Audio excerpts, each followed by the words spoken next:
যেখানে আল্লাহ সুবহানাহু ওয়া তাআলা ওয়াজ করার নির্দেশ দিচ্ছেন, সেটা কি? উদউ ইলা সাবিল রাব্বিক। যারা ওয়াজ নিয়ে উপহাস করে, যারা আলেম ওলামাদেরকে ওয়াইজ বলে তাদের সম্মানকে খাটো করতে চায়, এদের জন্য 10 নম্বর মহাবিপদ সংকেত কোরআনুল কারীম। কারণ স্বয়ং আল্লাহ তাআলাই ওয়াজ করছেন সুবহানাল্লাহ। যে আয়াত দিয়ে আমাদের সম্মানিত খুতবায়ে কেরাম তাদের খুতবা শেষ করেন, সেই আয়াতটা কি? আল্লাহ তাআলা বলেন, ইন্নাল্লাহা ইয়া'মুরু বিল আদলি ওয়াল ইহসান। আমার নির্দেশ তোমাদের প্রতি আদালত, সামাজিক সুবিচার, ওয়াল ইহসান, সুচারুরূপে সকল কার্যাদি সম্পন্ন করো। ওয়াইদাইল কুরবা, তুমি কেবল ভোগ করবে, তোমার আত্মীয় স্বজন নিঃস্ব হয়ে থাকবে তা চলবে না, তাদের খবর রাখতে হবে। ওয়ানহানিল ফাহশা, এবং সমাজ থেকে অশ্লীলতা বেহায়াপনা দূর করতে হবে। ওয়াল বাগি, এবং আপনার বিদ্রোহের মাধ্যমে রক্তপাত, হিংসা, জিঘাংসা, অস্থিতিশীল অবস্থা সৃষ্টি করা ফিতনা, সেটা আমি নিষেধ করছি। এরপর আল্লাহ তাআলা কি বলছেন? ইয়াইদুকুম বিহ, আমি আল্লাহ তাআলা এই গুরুত্বপূর্ণ উপদেশ দিয়ে তোমাদেরকে ওয়াজ করছি। সুবহানাল্লাহ। এখানে আপনি যদি ওয়াজকে কেউ উপহাস করে, আল্লাহ তাআলা উদউ ইলা সাবিল রাব্বিক বিল হিকমা ওয়াল মাউইযাতিল হাসানা, তুমি মানুষকে আহ্বান করো, আমার দিকে আহ্বান করো। কিভাবে? বিল মাউইযা। মাউইযা মানে ওয়াজ। ওয়াজ মানে কি? নসিহত। কোনো গল্প গুজব নয়, আষাঢ়ি গল্প নয়, ম্যাগাজিন অনুষ্ঠান নয় যে হাসতে হাসতে হার্ট অ্যাটাক করার উপক্রম হয়ে যায়, এটি কোনো ওয়াজ হতে পারে না। ওয়াজ কোন ক্রন্দন উদ্দীপক, কোন ধরনের অবাস্তব কথা বলে মানুষকে চমৎকৃত করে নিজের ব্যক্তিত্বকে ফুটিয়ে তোলার কলা কৌশল নয়। নিজের শব্দের মধুর ঝংকার, ছান্দিক নৈপুণতা, গাঁথনি লালিত্যের নানাবিধ সৌন্দর্যের মাধ্যমে নিজের দিকে আহ্বান করার নাম ওয়াজ নয়। আল্লাহর দিকে আমাদেরকে আহ্বান করতে হবে। সেই জন্য আল্লাহ পাক বলছেন, তোমাদের মধ্যে সর্বোত্তম ব্যক্তি কে? কে মিনিস্টার, কে ব্যারিস্টার, কে প্রটোকলে এগিয়ে আছে, তার মর্যাদা নয়। আল্লাহ তাআলা বলেন, ওয়ামান আহসান মিনাল ওয়ামান আহসানু কওলাম মিম্মান দাআ ইলাল্লাহ। ওই ব্যক্তির মতো আর কে উত্তম হতে পারে যে কেবলমাত্র আমার সন্তুষ্টির লক্ষ্যে মানুষকে অন্যায় থেকে ন্যায়ের দিকে, অন্ধকার থেকে আলোর দিকে, জাহান্নাম থেকে জান্নাতের দিকে, আল্লাহর দিকে মানুষকে আহ্বান করে। এর থেকে উত্তম বান্দা আমার আর কেউ হতে। সুবহানাল্লাহ। যাই হোক, এটা ওয়াজের উপর ভূমিকা রেখে আমরা কয়েকটি কথা বলতে চাই। অবশ্য সময় সংক্ষিপ্ত। আমাকে অনেকগুলো বিষয় দেওয়া হয়েছে। আমাদের হযরত মাওলানা হাবিবী সাহেব বললেন কোরআন ও বিজ্ঞান নিয়ে কথা বলতে, আমার উস্তাদ তিনি বলেছেন আল কোরআন নিয়ে কথা বলতে, আবার অনেকেই বলেছেন যেটা আহলুস সুন্নাহ ওয়াল জামাত, এটি সে সম্পর্কে কথা বলা। আমার মনে হয় যদি সময় নেই, সেদিকে কথা বলার কোনো সুযোগ নেই। আমরা শুধু কিছু সংক্ষিপ্ত কয়েকটি ইশারা দিয়ে আমরা শেষ করতে চাই, যেহেতু আমাদের আজকে মাননীয় সভাপতি মহোদয় তিনি বক্তব্য রাখবেন, এবং আমাদের হযরত মাওলানা হারুন ইসলামাবাদী সাহেব চরকনায় তিনি আছেন। তার সুললিত কণ্ঠে আমরা কিছুক্ষণ তাকরীর শুনবো এবং আখেরি মোনাজাত আমরা শুনবো ইনশাআল্লাহ। যেহেতু ঈদে মিলাদ, এটা মিলাদুন নবী মাহফিল, আমরা কোরআনে পাক থেকে একটি আয়াত তেলাওয়াত করতে চাই। আল্লাহ তাআলা বলেন, ওয়া রাফা'না লাকা যিকরাক। হে আমার হাবিব, আপনার মর্যাদাকে আমি সবার ঊর্ধ্বে স্থান দিয়েছি। সুবহানাল্লাহ। ইন্নাকা লা'আলা খুলুকিন আযীম, মহা উন্নত চরিত্রের উপর প্রতিষ্ঠিত আপনি আমার নবী মুহাম্মদ রাসূলুল্লাহ সাল্লাল্লাহু আলাইহি ওয়াসাল্লাম। আল্লাহ তাআলা আমাদের নবীকে এত বড় সম্মান দিলেন, এত বড় মর্যাদা, যে নবীকে পেয়ে আমাদের মর্যাদাও আল্লাহ তাআলা বাড়িয়ে দিয়েছেন। কুনতুম খায়রা উম্মাহ, তোমরাই সর্বোত্তম জাতি, শ্রেষ্ঠ জাতি। শ্রেষ্ঠ জাতি হিসেবে আল্লাহ তাআলা আমাদের সম্বোধন করছেন। কেন? শ্রেষ্ঠ নবীর আমরা আমাদের পীর হুজুর মঞ্চে চলে আসছেন। আমরা শেষ করব, যেহেতু মাননীয় সভাপতি মহোদয় উনি বলেছেন যেহেতু রাত অনেক হয়েছে এবং ইনশাআল্লাহ আগামীতে আরো ওই জন্য কয়েকদিন ব্যাপী ইনশাআল্লাহ প্রোগ্রাম হবে। আমার মনে হয় এত রাত্রিতে লম্বা আলোচনা করার সুযোগ নেই।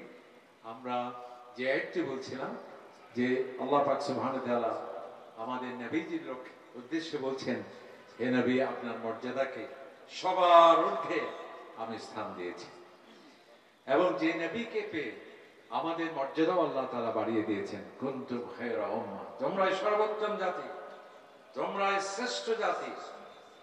উখরিজাত লিন-নাস, তোমাদের আবির্ভাব আত্মকেন্দ্রিক, নিজের শুধু জিকির ফিকির, নিজের ফন্দি ফিকির, নিজের সুবিধা সামর্থ্য সেগুলোর জন্য নয়, মানবতার কল্যাণের জন্যই শ্রেষ্ঠ জাতি করে আমাদেরকে সেই সম্মান এবং মর্যাদা দেওয়া হয়েছে আমার নবীর উম্মত হওয়ার কারণে।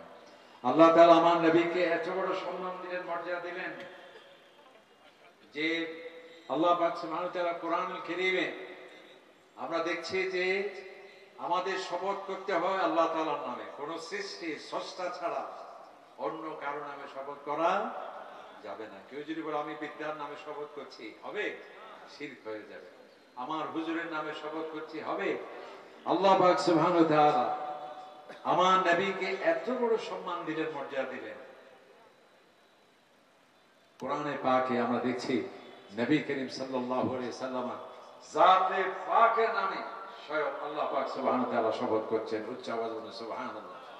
আমরুক, হে আমার নবী, আপনার পবিত্র হায়াতের নামে আমি শপথ করছি। তাহলে আমরা কত বড় নবী পেলাম, যাকে নিয়ে স্বয়ং আল্লাহ পাক সুবহানাহু ওয়া তাআলা শপথ করছেন। শুধু তাই নয়, আমাদের নবী যে পবিত্র স্থানে আবির্ভাব মক্কাতুল মুকাররমা, সেই পবিত্র মক্কার নামেও আমরা কেমন নবী পেলাম, কত বড় সম্মান এবং মর্যাদা আমার নবী।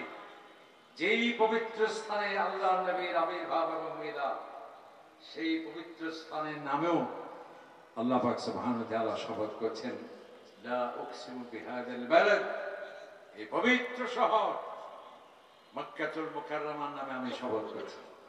কেন? ওয়া আনতা হিল্লুম বিহাযাল বালাদ, এখানে হারাম শরীফ আছে সেজন্য সেটি আল্লাহ তাআলা বলেন।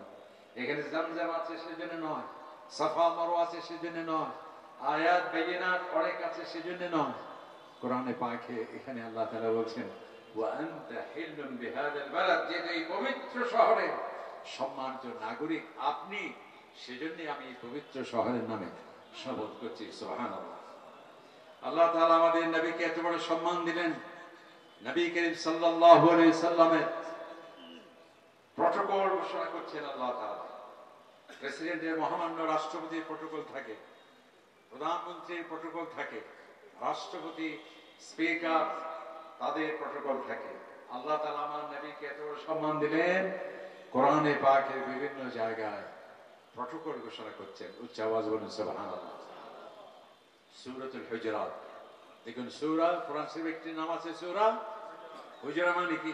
এই যে আমাদের হুজুরের হুজরা, হুজরা মানে হচ্ছে ইংরেজিতে চেম্বার, বাংলাতে কক্ষ বা ঘর। দেখুন, একটা রাস্তা নাম হয় ব্যক্তির নামে, শহীদ অমুক রাস্তা। বিশ্ববিদ্যালয়ের একাডেমিক ভবন হয় যে কোনো একজন ব্যক্তির নামে। তো কোরআনে পাক আল্লাহ সুবহানাহু ওয়া তাআলা আমাদের নবীজির নিজস্ব নামে কোরআনের সূরা, সূরা মুহাম্মদ। নবী করিম সাল্লাল্লাহু আলাইহি ওয়াসাল্লাম তিনি কম্বল পরিধান করে শুয়ে আছেন, সেই নামে কোরআনের সূরা, সূরা মুজাম্মিল।